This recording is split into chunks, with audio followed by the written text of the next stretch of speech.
Hello, Palladium fans. We're back with more of the official history of Palladium Books. I'm here with Kevin, as always, who better to tell us the history of Palladium Books. And this is a close encounters, games that almost happened in the multiverse that exists. There is a version of reality where these things kind of came out. And today we're going to talk about video games and movies. And we've touched a little bit on these at various points, but this will be all collected in one area. So if you ever are talking to your friends and say, no, they almost did this, you can point back concretely to these episodes. So, Kevin, let's start with Close Encounters of Video Games. I mean, there was one Rifts video game. Yes, that Promise of was Power.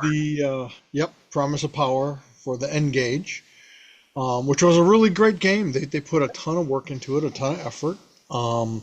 The N-Gage, as we discussed in past episode, it should have been revolutionary. It should have been the next Game Boy, but instead they, in my opinion, kind of botched the marketing of it, where they were marketing it as a phone that also had games, which all phones had games. So from the average person's perspective, Nothing new. my phone has games.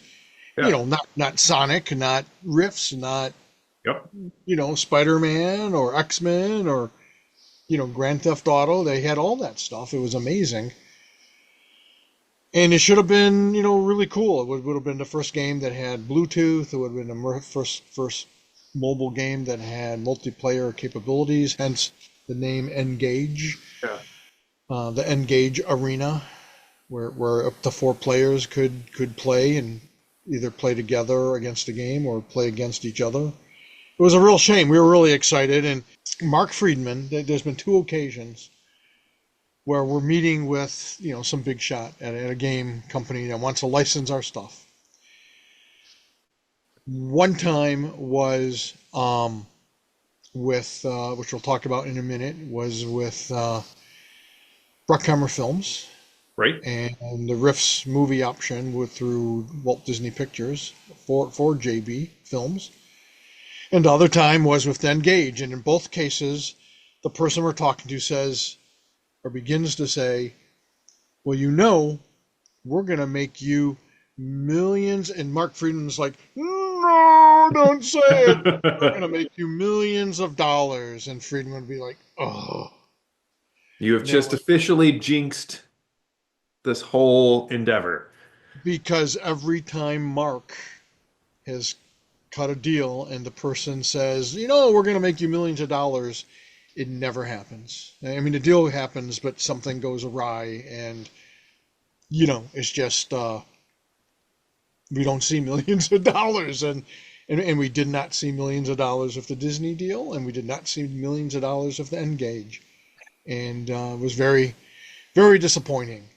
But we've had lots of other close encounters with Hollywood. We had THQ wanted to buy the rights to or license Rifts. This is back in, I forget what year, I want to say 2008, 2010, whatever year they were optioning everybody and their brother. They wanted to get that. They wanted to get it. Konami wanted us in the worst way. We had a guy who pitched it to the big boss. Yeah, they were really interested in doing Rift's first-person shooter. And we were too. We're like, yes, Oh, yeah, Konami, yeah. We love Konami, right? And no, it just didn't happen. And then at one point, BioWare reached out to us and said, so we're trying to decide what we want to do. We've got 3 games that we're looking at, and Rifts was, I think, their number 2 choice. Unfortunately, they went for their number 1 choice, some crappy little license known as Star Wars. Yeah. Knights of the Old Republic. Yeah, right. And you just we had all these. That would have been a great game to have as a Rifts game. Oh, especially. I mean, BioWare was at their peak Oh, yeah. point. I mean, yeah, that would have been wonderful. And then there was a thing with Keith Parkinson, and this is like 2004 to 2006, something like that.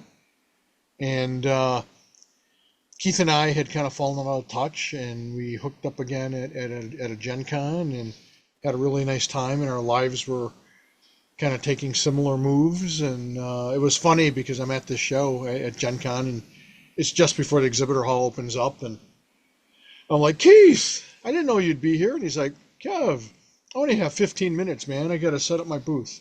An hour and a half later, we're hugging, and it's like, yeah, man, get you my new phone number, and let's talk about this and that. And I got big plans, Kev. And I'm like, okay, Keith.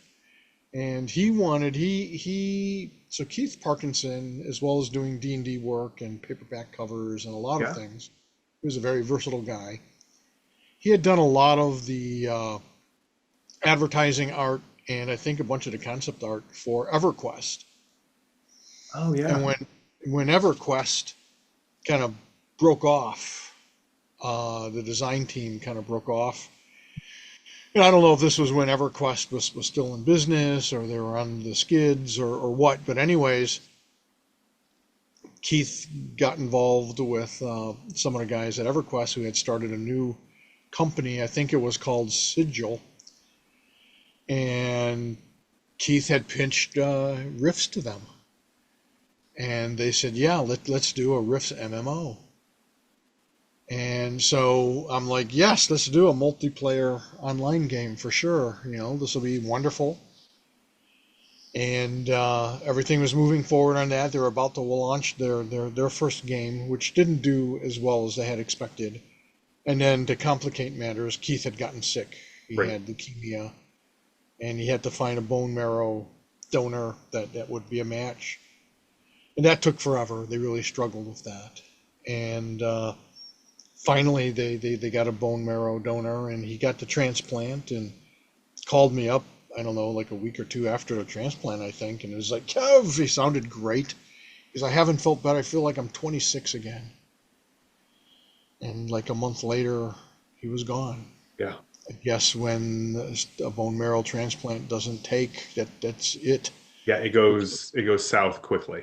Yeah. Yeah. And so it was just, I don't know, like I said, it was like 4, 6, or 8 weeks later, he was gone. And you know, that was a real tragedy, not just because the stupid game didn't come out. I mean, I loved Keith Parkinson. We were very tight.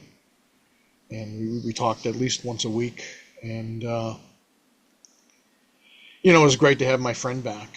Yeah. And then you know, boom, he's gone. And so that was disappointing. So yes, the people at Sigil, at first they thought they might continue it, and then they reached out to me and said, Kev, without Keith and other things are going kind of south, you know, we're going to have to let the project go. And I had my guys lined up. I had my writing team lined up because I wanted us, you know, intimately involved, and you know, that just didn't happen. So that was frustrating. Yeah. And then in 2008, so a guy reached out to us in 2007, John Cooney. Again, another guy who seemed like an upstanding guy. Huge Rifts fan. So this is someone who is a game designer who just had played Rifts for years and years and years, loved Rifts. I think Eric might have even found him and pointed him our direction. And so anyways, John reaches out to us and he's all excited. And I said, talk to my guy. I said, look, you know, sounds like you're a one-man team now. But he had done some big important stuff, worked on some big games. And he said, you know, we're going to put together a team, but, you know, first I need to get this site, you know, signed up. And the guy was such a believer. I mean, he mortgaged his house to get things rolling. And everything was looking great. You know, I am starting to learn all kinds of, you know, video game lingo about tanks and, you know, that kind of thing. Yeah. And, we're talking a bunch of little fundamental stuff already, and we're all excited. And then it was the big 2008 collapse, global economic collapse happened. And people still had money, but the guy, he had like 4 investors, and one was a real big investor. He was going to bank like most of it. And he just vanished. he just disappeared. And rumor later was that this guy had lost a lot during the economic collapse and had a nervous breakdown. Oh. And so he was gone. And we had the two smaller investors, which is all we needed to really get started. But they were like, and I've seen this happen before, they were like, well, hey, if you bring in someone, like let's say you get J.M. DeFoggy pledges $1 million to this, we'll match his pledge. J.M. says, here's $5 million. I don't know where you're getting all this money, J.M., but I don't know. Don't tell my wife. So so these two guys are both, I mean, there's two different investors, and they were both like, hey, you get an investor, whatever that first investor is willing to put in, we'll match it. And each of them was willing to match it, and we just couldn't get anybody to dive in. And we sat on it for like a year and a half, and another tragedy is a more established video game company, I forget their name, and this was someone that Eric Woodjick had talked to, and they had dragged their feet getting back to us in 2007.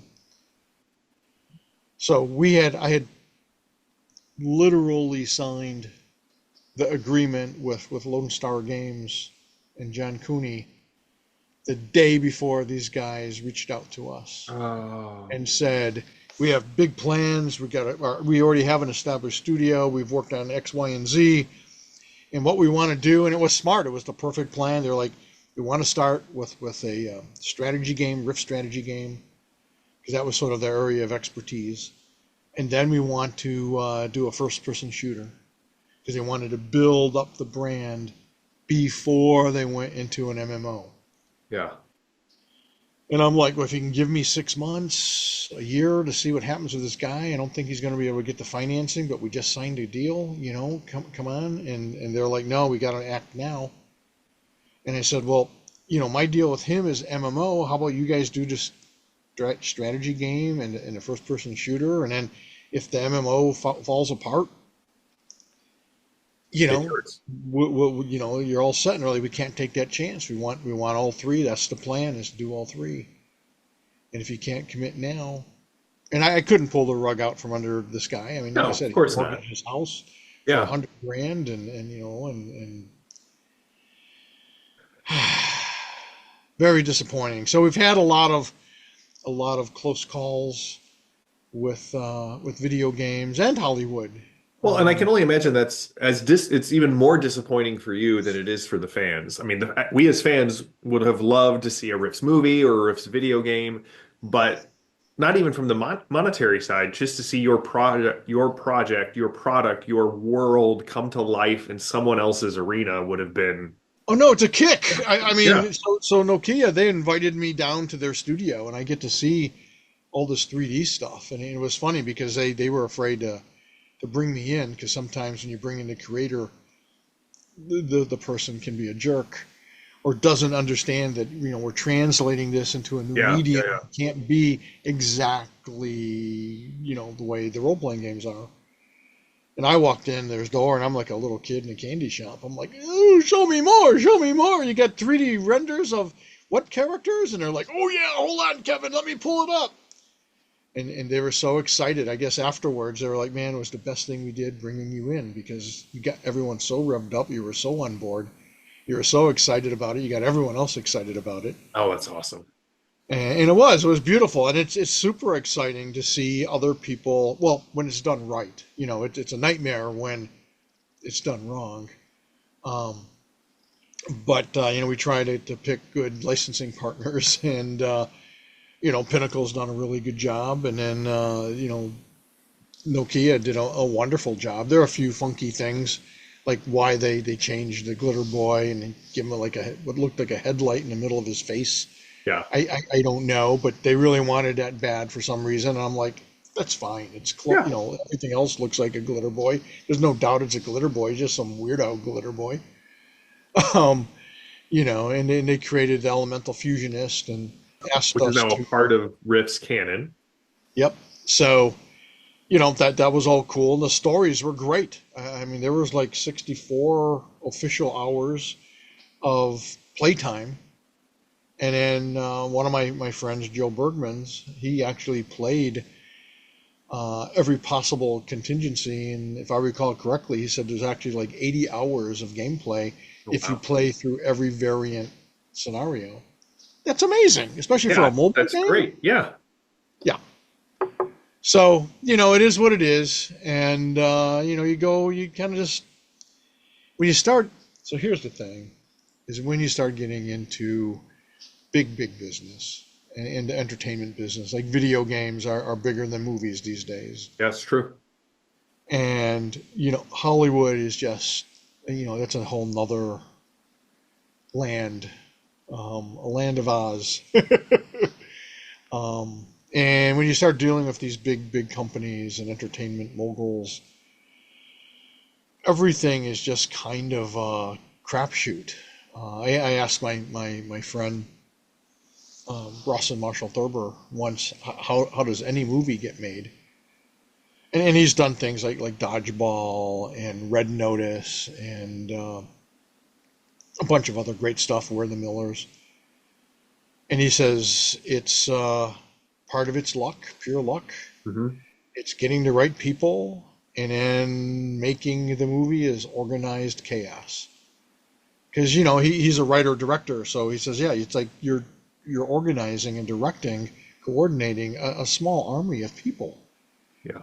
I mean, that's even before the actors, and so it's crazy, and that's where